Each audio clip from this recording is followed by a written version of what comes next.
Hey, it's me, your buddy, Philip DeFranco. Thanks for tuning in to what is part 2 of your Monday Philip DeFranco show. If you missed part 1 at any point, you can click up there to watch it, or it's the top link in the description down below, or as always, you can go to youtube.com/DeFranco. And for those of you who have maybe missed the last 5 shows that I put out, right now we're having to split out the shows so that we have a show where we talk about very graphic things like part 1, which we uploaded earlier, which is the kind of content YouTube often suppresses, resulting in lower views, getting in front of fewer people. And then we upload part 2, which is what you're watching, and we hope that it doesn't get suppressed so you can watch this and then after today's show, watch the other part, because it's incredibly important. But with that said, welcome back to the Philip DeFranco Show. Buckle up, hit that like button, and let's just jump into it. And the first thing we're going to talk about today are celebrities. They're just like us. I hate those segments. Here's Gwen Stefani walking her dog. Can you believe? I mean, sure, yeah. Not all celebrities are crazy aliens. I mean, some sure. But no, the story is about celebrities and really about their reaction and their involvement in protests as well as the use of their platforms. And this kind of breaks down into 2 situations: the people who have used their platforms and the people who have gotten backlash for potentially not using them effectively. But first, let's talk about the ones who have been speaking out, like the many we saw attending some of the protests this weekend. There were a ton in Los Angeles, right? You saw people sharing a photo of Ariana Grande. Grande also tweeting about attending, saying all throughout Beverly Hills and West Hollywood, we chanted, people beeped and cheered along. We were passionate, we were loud, we were loving. Tessa Thompson sharing footage. Michael B. Jordan was also seen in Beverly Hills. Halsey also attended protests both Saturday and Sunday. She also brought medical supplies to help at the second, and this was notable because she was actually hit with rubber bullets at the first. We saw the likes of Jamie Foxx speaking in Minneapolis. All I wanted to do is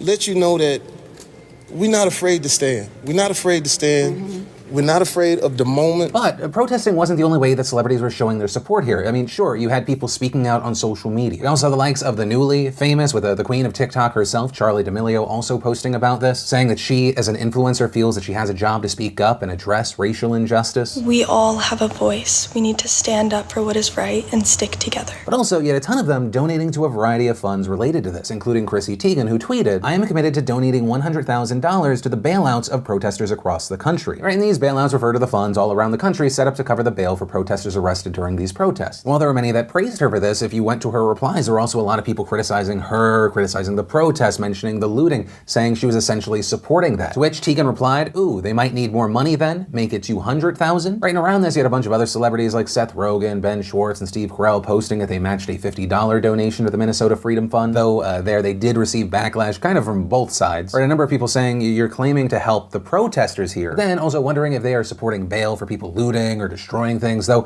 we don't know all the details of how these organizations allocate bail funding. And then on the other side, you had people essentially saying it wasn't enough, with tweets like, "If I see another millionaire celebrity match a $50 donation, I'm gonna lose it." And for what it's worth there, you did have Seth Rogen later adding that he donated more than $50. Also, I'll mention this here because I had so many people requesting this, we should mention Jake Paul for a moment. He was trending all over the place over the weekend with a ton of people bashing him. I mean, the video on Twitter has tens of millions of views. And among the footage being shared, it showed Jake Paul inside of a mall in Arizona that was being looted in connection to the protests. Right, and here some claiming that he was looting, and here a number of people pointing to it looking like he had a bottle of vodka that had been stolen from P.F. Chang's. And when you look at videos from the scene, it looks like someone else got it to him. But even without the allegations against a millionaire that he was looting, there were a ton of people angry that he even attended this. Right, some people thinking he was out there for vlog content or clout. And as far as Jake Paul's response to this, he ended up tweeting out an explanation, saying that he was not looting, just documenting what he saw while attending what started out as a peaceful protest, and adding, "I do not condone violence, looting, or breaking the law. However, I understand the anger and frustration that led to the destruction we witnessed." And for those that have been asking for my opinion on the Jake Paul situation specifically, just to be transparent here, you should take my opinion with a grain of salt. I have an anti-Jake Paul bias. It is my opinion that he is a generally bad guy who knows how to mimic being a good human when it serves him. Based off of everything I've seen thus far, it appears like he was there for content, to be a tourist to the chaos. But there, I'd be more than happy to be proved wrong by a video that doesn't contain some sappy music, that's definitely not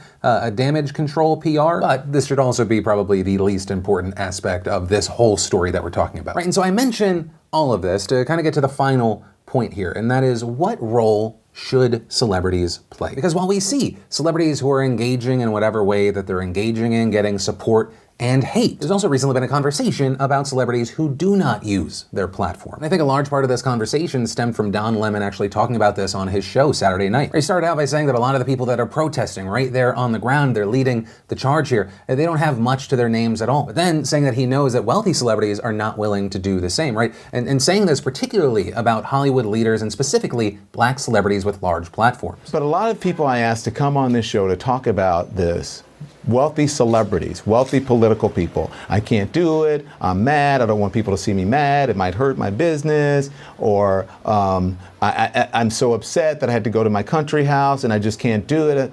Where are you? Why aren't you fighting for these young people? If you don't do it now, when are you going to do it? If you are a millionaire or a gazillionaire or a movie star or a politician and you don't step up now, when the hell are you going to do it? Also going on to say that while people donating is good and helpful, they also need to speak up to bring visibility to the issue so young people have something to look up to. If they see you out there, then they know there's that person like me. There's that Oprah like me. There is that Jay-Z like me. There is that Colin Kaepernick who is like me, who is on television because of the knee, and now it is all coming full circle. He later goes on to call out people like Ellen and Tyler Perry as well, saying he's calling them out because he loves them, and saying even though they do donate to various charities, he wants them to be doing something more in this moment. Right, and so with this story, I would love to know your thoughts regarding the role of celebrity at times like this. But from that, I want to share some stuff I love today and awesome, brought to you by Keeps. And if you didn't know, 2 out of 3 guys will experience some form of male pattern baldness by the time that they're 35. Right? Everyone's got that brother, uncle, even that friend, and if you don't want to go down that road, you don't have to just sit idly by. Keeps helps you stop hair loss before it's too late. They offer generic versions of the only 2 FDA-approved hair loss products out there, so some of you might have actually already tried them, but probably never at this price. Also, what's great is you used to have to go to a doctor's office for your prescription, but with Keeps, you can just get treatment delivered straight to your home, which, I mean, is especially important right now with everything else that's going on. Right, one of the last things you want to do right now is take an unnecessary trip. And best of all, for a limited time, you beautiful bastards can get 50% off your order. So if you're ready to take action and prevent hair loss, just go to keeps.com/DeFranco or just click that link in the description down below to receive 50% off your first order. The first bit of awesome today is a reminder/announcement. You only have 9 hours left if you want to get our new limited edition drop of our special redesign of One Day We'll All Be Skeletons. Available in short sleeve with that front and back graphic, long sleeve where you got the text down the arm, and of course,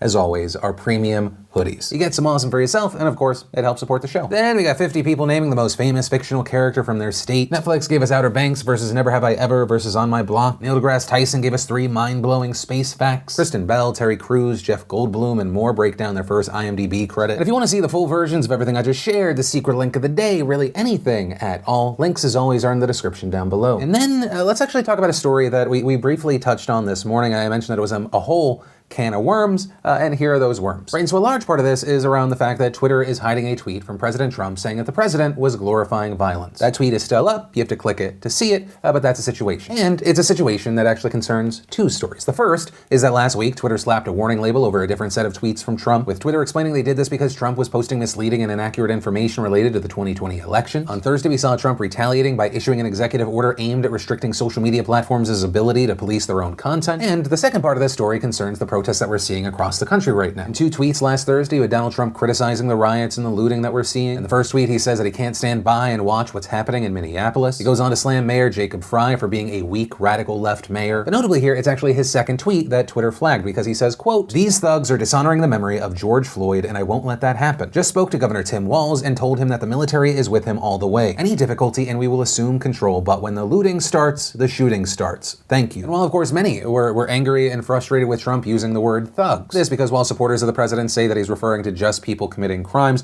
a lot of people think that he's just talking about black people. But it's actually the last part of that message that Twitter took issue with, right? When the looting starts, the shooting starts. And with that, they placed a warning over his tweet saying, violated Twitter rules about glorifying violence. However, Twitter has determined that it may be in the public's interest for the tweet to remain accessible. And so while Twitter left this up, users weren't able to reply or like the post, though retweets with comments were still possible. Now, following that, what we ended up seeing is the next morning, the official White House Twitter account quoting Trump's tweet. That tweet got hit with the same warning until we ended up seeing the White House later posting another tweet defending the president, saying that he didn't glorify violence and adding he clearly condemned it. Jack Dorsey and Twitter's biased bad faith fact checkers have made it clear Twitter is a publisher, not a platform. Right, and Friday morning we saw Trump making post after post about this, continuing his claim that social media sites have an anti-conservative bias. We also saw Trump defending his original comments, saying looting leads to shooting and that's why a man was shot and killed in Minneapolis on Wednesday night. Or look at what just happened in Louisville Louisville with 7 people shot. I don't want this to happen, and that's what the expression put out last night means. It was spoken as a fact, not as a statement. It's very simple. Nobody should have any problem with this other than the haters and those looking to cause trouble on social media. Honor the memory of George Floyd. And while we did see supporters of the president saying similar things, as far as a lot of the response online, we saw a lot of people pointing to the fact that there's actually a historical context behind this phrase. Right? It turns out that it was actually first used in 1967 by Miami Police Chief Walter Headley to describe his department's plans to crack down on protests in black neighborhoods. That phrase was also even considered to have contributed to the city's race riots in the late 60s, and it is also something that on Friday, Twitter even referenced when it issued a follow-up statement. Now, notably here, that is just what we've seen on Twitter. Over on Facebook, there's a much different story, because while Trump made the exact same post there, the platform has not taken any action against it. And in fact, on Friday, we saw the CEO of Facebook, Mark Zuckerberg, saying, "I've been struggling with how to respond to the president's tweets and posts all day. Personally, I have a visceral negative reaction to this kind of divisive and inflammatory rhetoric. But I'm responsible for reacting not just in my personal capacity, but as the leader of an institution committed to free expression. I disagree strongly with how the president spoke about this, but I believe people should be able to see this for themselves. Because ultimately, accountability for those in positions of power can only happen when their speech is scrutinized out in the open." But also because Zuckerberg made this decision, refusing to act on Trump's post in any way, we also saw a number of Facebook employees publicly disagreeing with Zuckerberg. Several of them taking to Twitter to say things like, "Inaction is not the answer. Facebook leadership is wrong. I work at Facebook and I am not proud of how we're showing up. The majority of coworkers I've spoken to feel the same way. We are making our voice heard." Another employee explaining, "Censoring information that might help people see the complete picture is wrong. But giving a platform to incite violence and spread disinformation is unacceptable, regardless who you are or if it's newsworthy. I disagree with Mark's position and will work to make change happen." Right, and so as far as if any of that will be effective, we'll have to wait and see. We're seeing reports like dozens of employees protested the move by taking the day off to support protesters, setting their autoresponders to reflect their views. Right, that's because people are working at home, so they couldn't actually stage an in-person walkout. Also reportedly, other employees have circulated petitions against Facebook's inactivity and threatened to resign. And we may learn more tomorrow because that's when Zuckerberg will be holding his weekly meeting with his staff to discuss the dispute over Trump's posts. But ultimately, that's where we are with this story now, and we kind of just have to wait to see how things play out, both with what's already happened as well as possible moderation of future content. Right? Will we see other instances of tweets getting flagged? What's the reaction to that? And also the question I'll pass off to you, when it comes to the social media platforms, do you think it makes sense for there to be kind of a laissez-faire approach, right? Don't touch anything, everything's fair game? Or no, some action needs to be taken, otherwise these platforms are complicit. Right? But also with the situation, I think it's important to consider, morality or ideologies aside, how do you actually implement something without someone else calling foul? Right? I mean, think about how many people are on these platforms, or does that even matter if your kind of main goal is to fact check heads of state first and then work your way down? Then also the effectiveness of that is automatically going to be connected to the trust level people have with those platforms, and trust is not a thing that a lot of people are giving of in general, and understandably so in a lot of avenues, but still, I pass the question off to you here. And that is where I'm going to end today's video, part 2 of the Monday Philip DeFranco Show. As always, thank you for watching, hitting that like button, being a part of the conversation in those comments down below. And remember, for today, this is not the end of your Philip DeFranco Show if you have not seen the other parts. So if you want to watch that, or maybe you already watched it and you want to watch the last podcast I did, both of those videos are at the ready. You just got to click or tap one of those right there. But with that said, of course, as always, my name's Philip DeFranco. You've just been filled in. I love yo faces, and I'll see you tomorrow. Or in like a second when you watch the other part of today's show. I hope you liked this video. Subscribe if you like it.